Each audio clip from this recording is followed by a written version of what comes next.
এই বর্ষায় ইলিশ তো খুব সস্তা হয়েছে। আমি নিয়ে এসেছি আজকে 4টে ইলিশ মাছ। আজকে ইলিশ ভাপা হবে।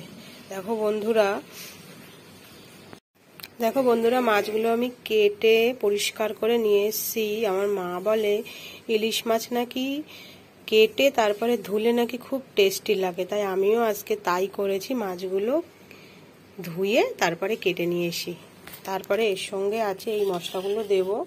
এই সর্ষে বাটাটা দেবো, কালো সর্ষে সাদা সর্ষে সব একসঙ্গে পেস্ট করব। এখানে কালো জিরে আছে, কালো জিরেটা ফোড়নে দেবো আর কাঁচা লঙ্কাগুলো চিড়ে দেবো। দেখো বন্ধুরা দেখতে থাকো আজকের ইলিশ মাছ ভাপা রেসিপি। দেখো বন্ধুরা কড়াইয়ে তেল গরম হয়ে গেছে আর আমি এই কালো জিরেগুলো দিয়ে দিলাম। কালো জিরেগুলো একটু ভাজা ভাজা হয়ে গেলে পরে মাছগুলো তেলের মধ্যে দিয়ে দেবো। একটা করে মাছগুলো তেলে দিয়ে দেবো। সারা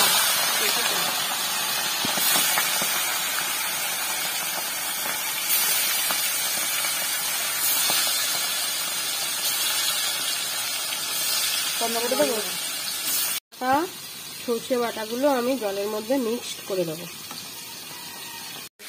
দেখো বন্ধুরা মাছগুলো আমি অল্প তেলের পরে দিয়েছি, দিয়ে একটু উল্টিয়ে নেব।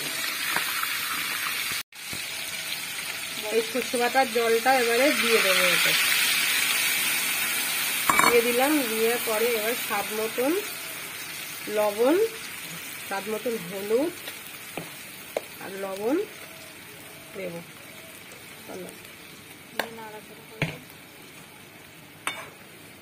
দিয়ে একটু নাড়িয়ে দেবো। ঝোলটা একদম ফুটছে, ঝোলটা ফুটে গেছে। এইবার দেখো বন্ধুরা চিড়ে রাখা কাঁচা লঙ্কাগুলো আমি এতে দিয়ে দেবো।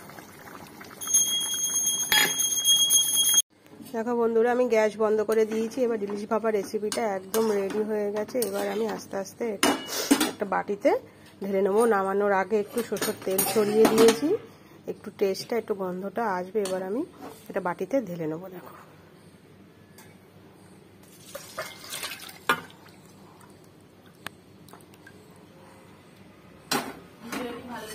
ভিডিওটি ভালো লাগলে লাইক করবেন, কমেন্ট করবেন আর শেয়ার করে দেবেন একটু, আর সাবস্ক্রাইব করে দেবেন একটা। ধন্যবাদ। পরের ভিডিওর জন্য অপেক্ষা করবেন।